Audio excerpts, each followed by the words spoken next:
Here is my review and kind of breakdown of the first two episodes of Daredevil Born Again. Leo Chase from Mythmaster here, and thank you for popping in. Episode 1 was maybe the best episode of a Marvel show ever, though in contest with some of the episodes of Hawkeye and WandaVision. In the first episode of Born Again, it introduced us to the characters old and new, brought back one of the best parts of Daredevil Season 3, showed off the wonderful fighting choreography, and had the guts to kill a major character, and showed us Daredevil swinging through the city for the first time. It looked a bit, not janky but weird, but that's probably because we're not used to it, but I'm looking forward to seeing him do it more. Moving on, everything with Fisk was amazing.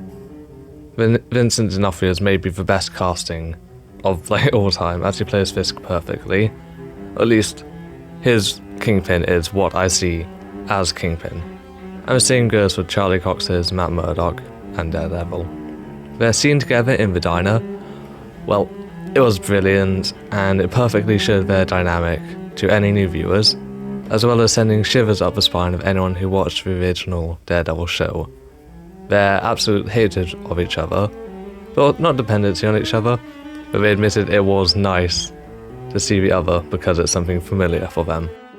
The use of colours is outstanding, with it sometimes being used extremely obviously, such as framing Kingpin in white light and Daredevil in flashes of red at the end of the episode, with the flashes kind of showing how he's reluctant to actually be Daredevil.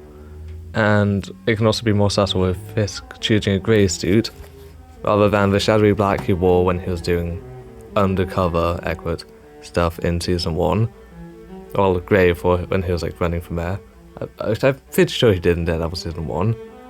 And then the white that he wore in Season 3, and he was trying to show that he was a good person. Plus, I noticed Vanessa was wearing purple in the therapy scene in Episode 2. I wonder if that's a reference to Kingpin's son, the Rose, in the comics. Everything they are doing to set up what is essentially going to be the MCU version of the amazing comic book run, Devil's Reign, where Mayor Fisk outlawed superheroes, is amazing, with Kingpin essentially name-dropping Punisher and Spider-Man in one of his speeches. Plus, everything with Bibi York is very good, and I actually got very scared for her when she went to talk to Fisk because, if you didn't know, and spoilers for Daredevil Season 1, as in the Netflix show, Fisk murdered her uncle. And talking about murder, Matt beating up those cops at the end of Episode 2, ending with the guttural Daredevil cry. Well, it was insane, and I really don't know what's going to happen next, because I'm not sure if they're dead, but I've heard people say they think that the people are dead. Personally, I don't think they are, and I think that I don't think they can frame or accuse Matt of being a superhuman, because all he can really say is he can just kind of say, I was being attacked, so I fought back, and it makes sense that he had some fighting skills because his dad was a boxer. As for some other predictions, I think that the guy from the book signing, who asked if the therapist was taking on more clients, might end up being Muse, a serial killer who uses blood and dead bodies in his art, not unlike the paintings we saw when we first saw Vanessa. I'm guessing he's probably the one who made them. Plus, it was great that when Vanessa was reintroduced, she was with Art, because that's how we first met her in the Netflix show. Plus, I think that Daredevil and Kingpin will share a common enemy in Muse, who has been confirmed to be in the show, and it looks like he'll kind of be trying to expose Kingpin in a way, but also because he's a serial killer, Daredevil will have to stop him.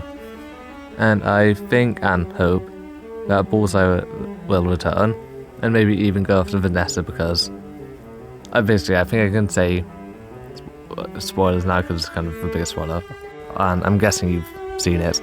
He killed Foggy already, and he's already tried to kill Karen several times, so I don't think he'll end up killing her because he's already killed Foggy, but I think he'll probably go after Vanessa. And I hope he'll get a more comic accurate costume, though his one already is pretty good. It's not exactly bad. It looks like something he could reasonably make homemade. If you've stuck around this long, you've probably enjoyed it, so consider dropping a like and subscribe. And even if you don't, please comment your opinions on the show. And say your favourite Marvel character. Mine's either Hawkeye or Scarlet Witch. Sorry if that puts you off, but everyone has their own opinions. If you enjoy superheroes, you might want to check out my shorts, which where I review each episode of Invincible Season 1. I'm currently binge watching Season 2 and 3 as well, in preparation for the final episode of Season 3.